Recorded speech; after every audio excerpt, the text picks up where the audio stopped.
Welcome to Garden Wise Adventures. My name is Meli and this is Meli. Hi there. Yes, so today we're going to show you a little bit more about what water-wise landscapes look like in Utah. And I have to tell you a little bit about how I met Meli.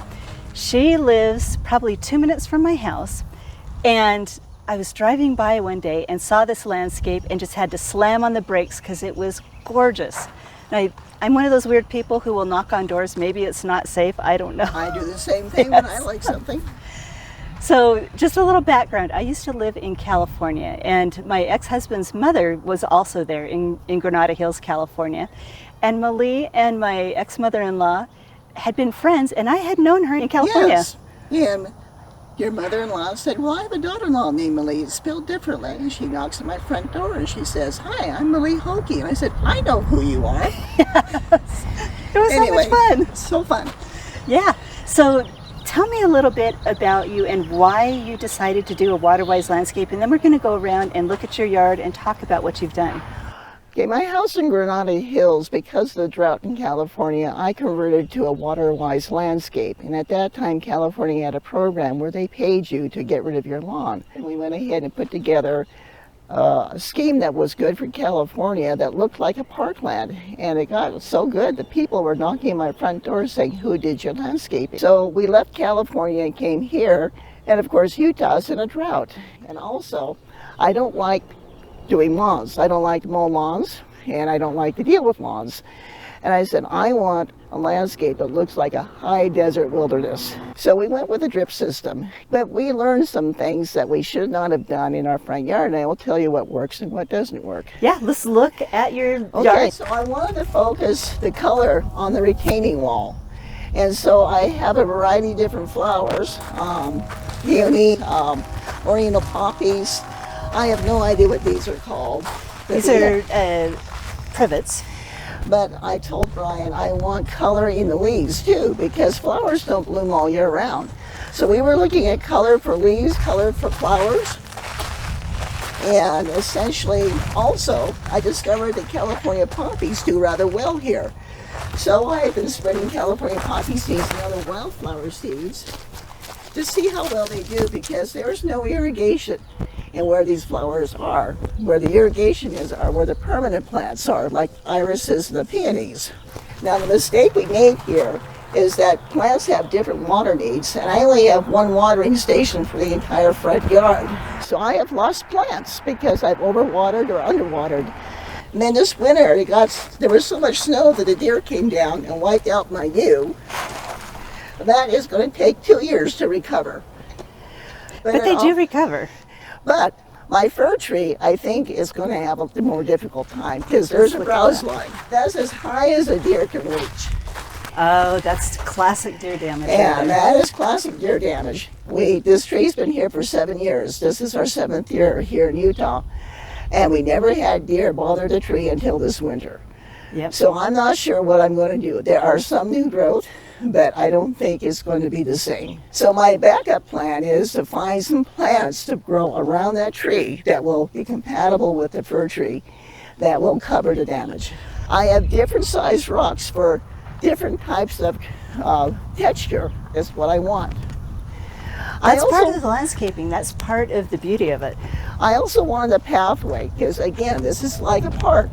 So you want to walk through and admire all the plants. So I have creeping thyme, creeping phlox, irises, and the oriental poppies, which we never grew in California. So, and I love peonies, and peonies don't do well in the San Fernando Valley, is where I came from. So I have 3 or 4 peonies up here. In 2 or 3 years, they'll be gorgeous. Yep, they're just about ready to pop. But I wanted some evergreens to spread out for ground cover. These are perfect, and they're really just low maintenance. Meanwhile, the lilacs are filling the air with lovely scent. And those are classic water-wise, low maintenance, especially if you get the proper size. I never trim these, and that's the one thing that I'm thinking seriously. With butterfly bushes, I have trimmed every year, and that costs money. I've never had to trim the iris, the lilacs. So I'm seriously thinking, okay, if I lose my butterfly bushes, it looks like I'm losing a few, I'm going to replace them with something with lilacs, and I will never have to prune again in that area. Russian sage, I love lavender colors, so I have catmint. Now this project here, This brings out who you truly are. when my sister was living with me, she asked permission if she could decorate this corner here. My original thought was to get a giant bronze sculpture and put it there that couldn't be stolen. That's very expensive. Yes. We put this in. It still was not cheap because it's fiberglass, but it's a lot cheaper than a bronze statue. Yes. And it sort of typifies what my sister and I are. We love sunflowers, we love the sun, we just love color. So talk to me a little bit about the weeding, because a lot of people look at this and think weeding. Okay, now, even though this is a water-wise yard, this is not a water-wise labor. Right. You're constantly on a vigilance for looking for weeds. One of the tricks that Meli told me about was to use preen about 3 times a year to prevent seeds from sprouting. So I spread it all in the areas where I don't want to have wildflowers growing and wet it down, and it has reduced my labor of weeding by 95%. I love it. So, and because of the weed barrier, the weeds are usually much more easy to pull. So how many hours per week would you say you spend on maintenance here? In the spring, I would say at least an hour a day where I do my weed patrol. Yes. And then when I see weeds growing that I don't want, especially the rocks, they're easy to pull when they're little. Yeah. And then in the summertime, it becomes less intense because there's not that much rain. And then in the fall, when it starts raining again, I do a regular weed patrol. So now we're continuing with the theme of basically a high desert wilderness. I call this a sanctuary. It is a sanctuary.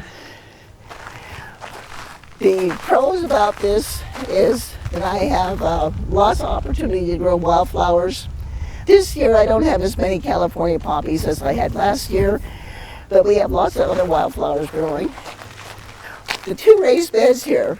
Now we are at the tail end of our tulip bloom.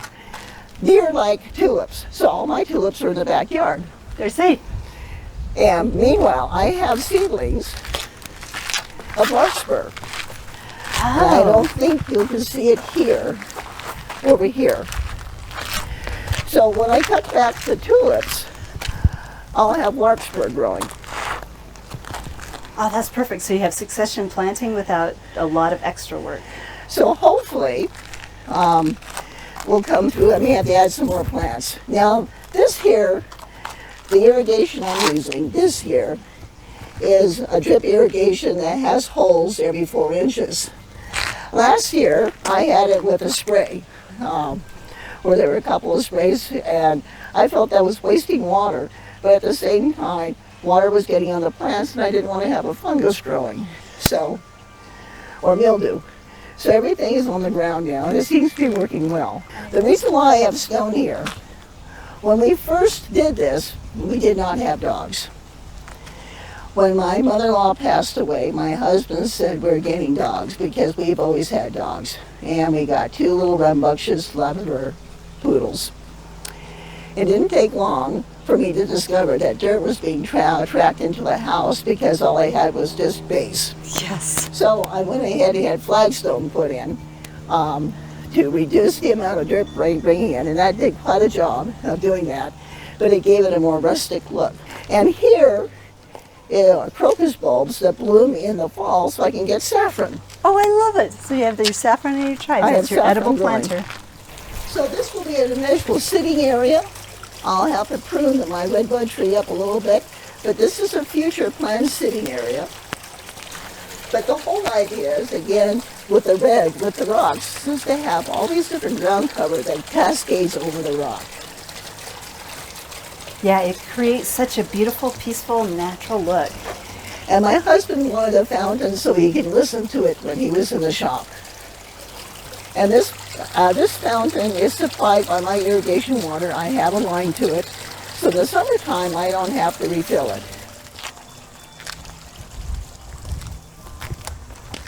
So I have some more lilacs. And then this area here has more wildflowers with very little irrigation. Oh, look how And then I have beautiful it is. clematis growing up on on the fence. Yeah, of course the fence is there to keep the dogs out of my garden, my vegetable garden.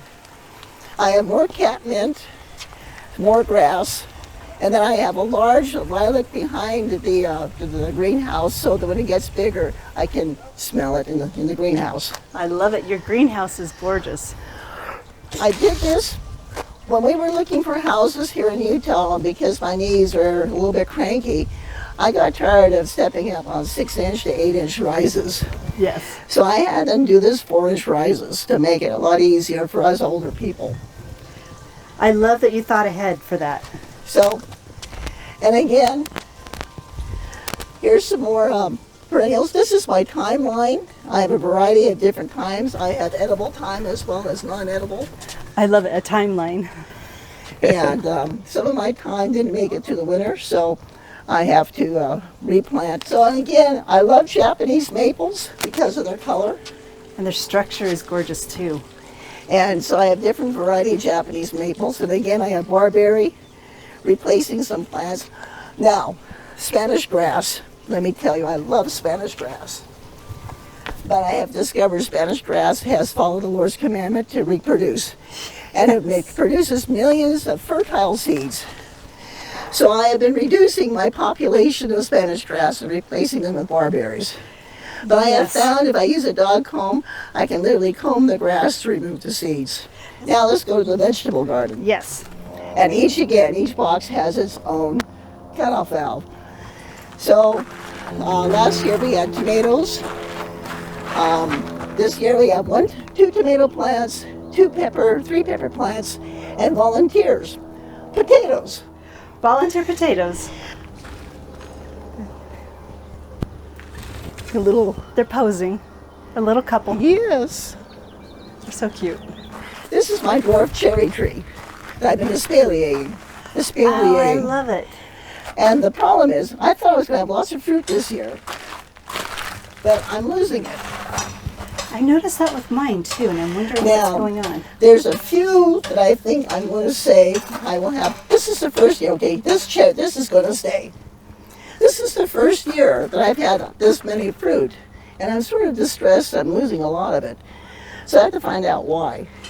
The weather has been really odd this year. So if I can get even 5 or 6 cherries, which has never produced, this tree here has been for 4 years. So we'll see what happens.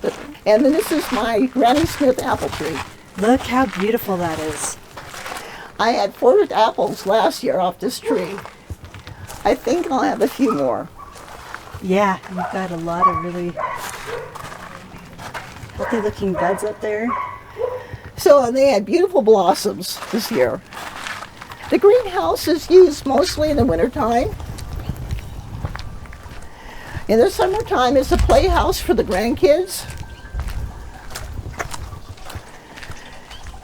But in the summertime, it gets extremely hot.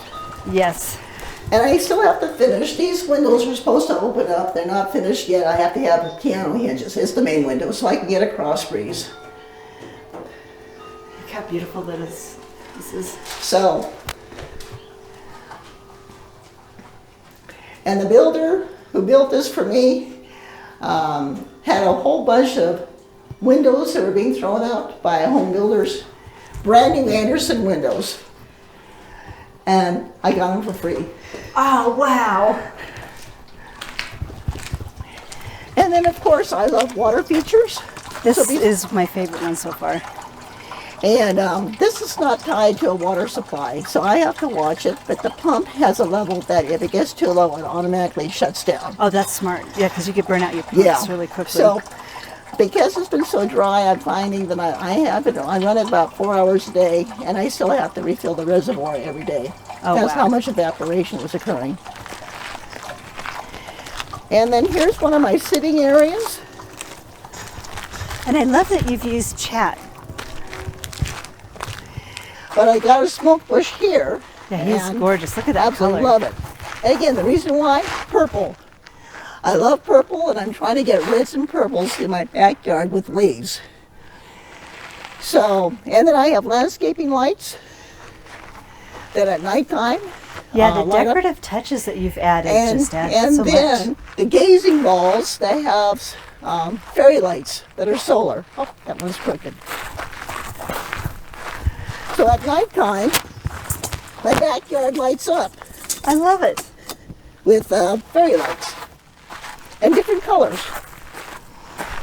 I also like colored glass, so I got bird bass. Got another smoke bush, but again, retaining wall with ground cover. And in the crevices, I have a variety of different perennial shrubs. And I'm going to see how well they do. And they each have a water source. Columbine. Oh, look how pretty that is. And then I have more heath. So I'm trying this. This is the first time I've tried this year. We'll see how they do. Yeah, And that's if the they fun. do well, fine. If not, try something else. I love my Japanese maple. I was admiring that. That color is gorgeous. And the fact that so a lot of people think that you really can't grow Japanese maple here unless you put it in the shade and a lot of water. But obviously, This so far has worked. yeah. You have so many healthy ones here. So it's just, I did lose one Japanese maple. I'm not sure what happened. That was up in the corner there. It's replaced now and it looks a lot happier. And then I'm hoping that these trees here will provide some shade.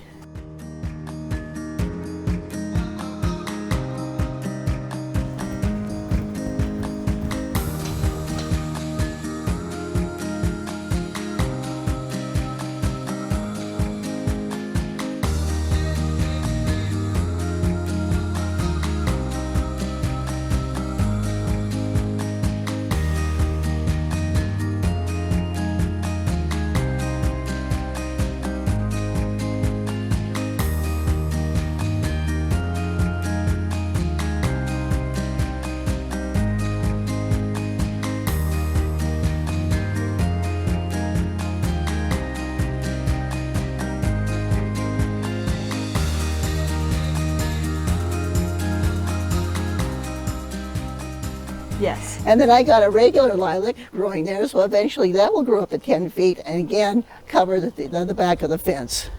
Well, and the vistas that you have from every spot in your yard is just amazing. So thank you so much for giving You're us a most tour of your welcome. yard. It is absolutely gorgeous. I love what you've accomplished. So this is just another way to have a drought-tolerant landscape where there's obviously rocks, but it's not rocks and cactus. It's rocks and color and texture. And pathways, because And I pathways don't, and because usable areas. I don't care for a grid system of rocks and plants. I want a story. And I want you to walk through the pathway and find and discover what's in the yard. And that's what you've really accomplished. Well, thank you. Yeah, well, thank you very much, and I hope you've enjoyed this video. If you've enjoyed this video, keep your eye out for the next ones that we have on what water-wise landscapes look in Utah, and go have a wonderful garden adventure. Bye.